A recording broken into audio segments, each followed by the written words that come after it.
और बाईसा भगवान के श्री चरणों को धो करके सब कुछ चरणामृत जैसे ही देने लगी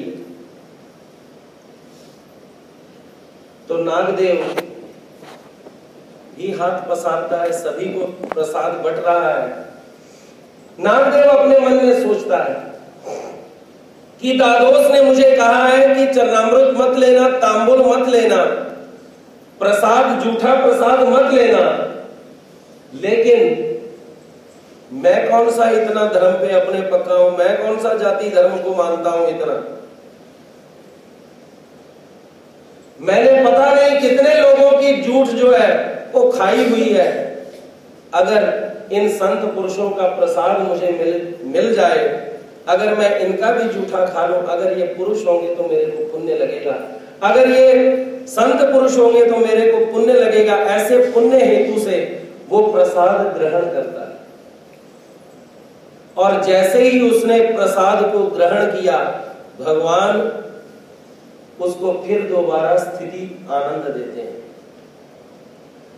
बहुत देर स्थिति आनंद भोगने के उपरांत भगवान नागदेव को पूछते हैं कि नागदेव, इस स्थिति को जो तुमने भोगा, ये जो आनंद था, और दादोस के द्वारा जो तुम्हें स्थिति हुई थी, उस आनंद में तुम्हें कुछ फर्क लगा?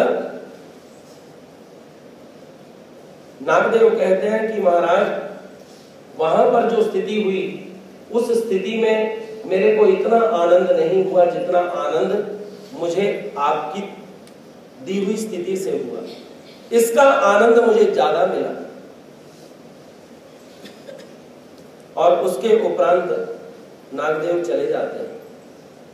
इस तरह से उनका एक सिलसिला बना, मन में प्रेम हो गया, मन में ऐसी भावना निर्माण हो गई कि भगवान के दर्शन करने जाना चाहिए।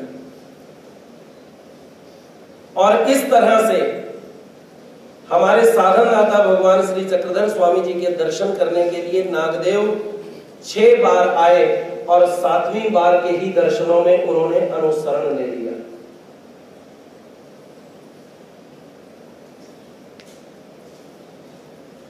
और दूसरी बार जब दर्शन करने के लिए आए तो भगवान श्री चक्रधर प्रभु का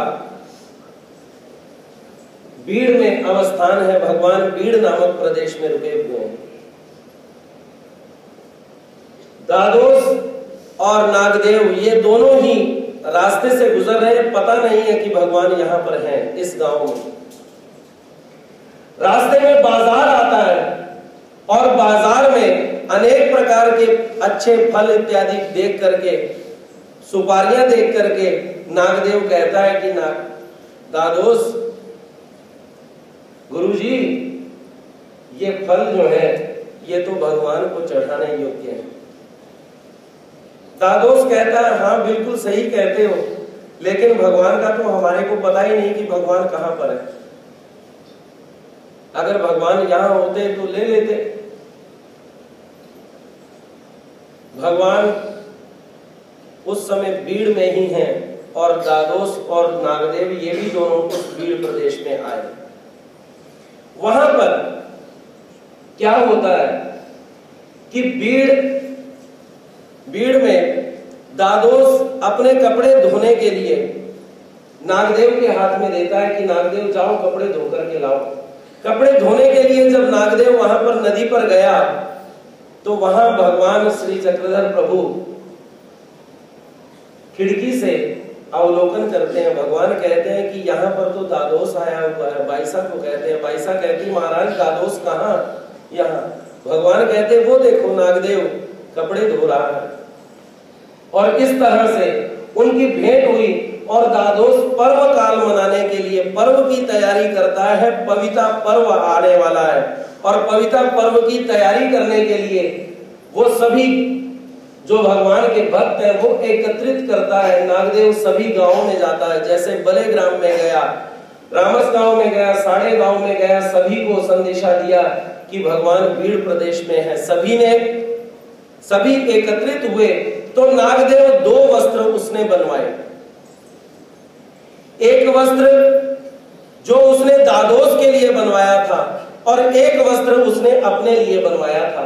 लेकिन पर्वकाल आया, उसका मन परिवर्तित हुआ और दादोस अपना पर्वकाल मनाता है, सबसे पहले अपना पविता मनाता है। तो नागदेव ने मन में विचार किया कि जो दादोस के लिए कपड़ा बनाया है वो कपड़ा मैं भगवान श्री चक्रधर प्रभु को चढ़ाऊंगा, और जो उसने अपने लिए बनाया था वो दादोस को चढ़ाया, और जो उसने दादोस के लिए बनाया था वो अपने पास रखा भगवान के पविता पर्व के लिए।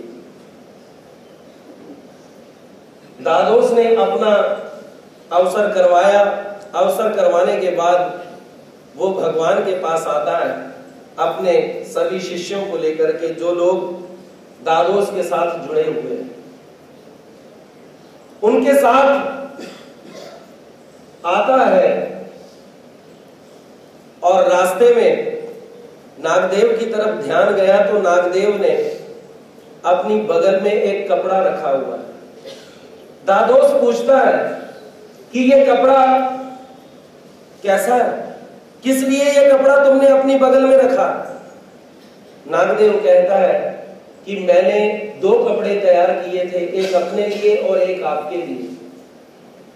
जो अपने लिए बनाया था वो आपको दे दिया, और जो आपके लिए बनाया था वो सोचा कि मैं अब भगवान के पास आया हूं, भगवान को चढ़ाऊं। और दादोस वहां पर फिर नागदेव को कहता है कि नागदेव, तू भगवान को कैसे चढ़ा सकता है?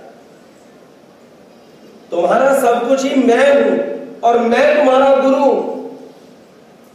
तुमने सब कुछ जो कुछ भी है वो मुझे चढ़ाना है, भगवान को नहीं चढ़ाना। ऐसी बुद्धि दादोस की है। और रास्ते में ही नागदेव से वो कपड़ा दादोस अपने ऊपर चढ़वा लेता है।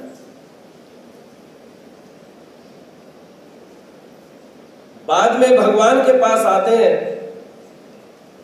वही कपड़ा दादोस भगवान के ऊपर चढ़ाता है। भगवान अपने श्री चरण के अंगूठे से उस कपड़े को पीछे कर देते हैं। बाईसा को कहते हैं कि बाईसा धोने के उपरांत ये हमारे उपयोग में लाना।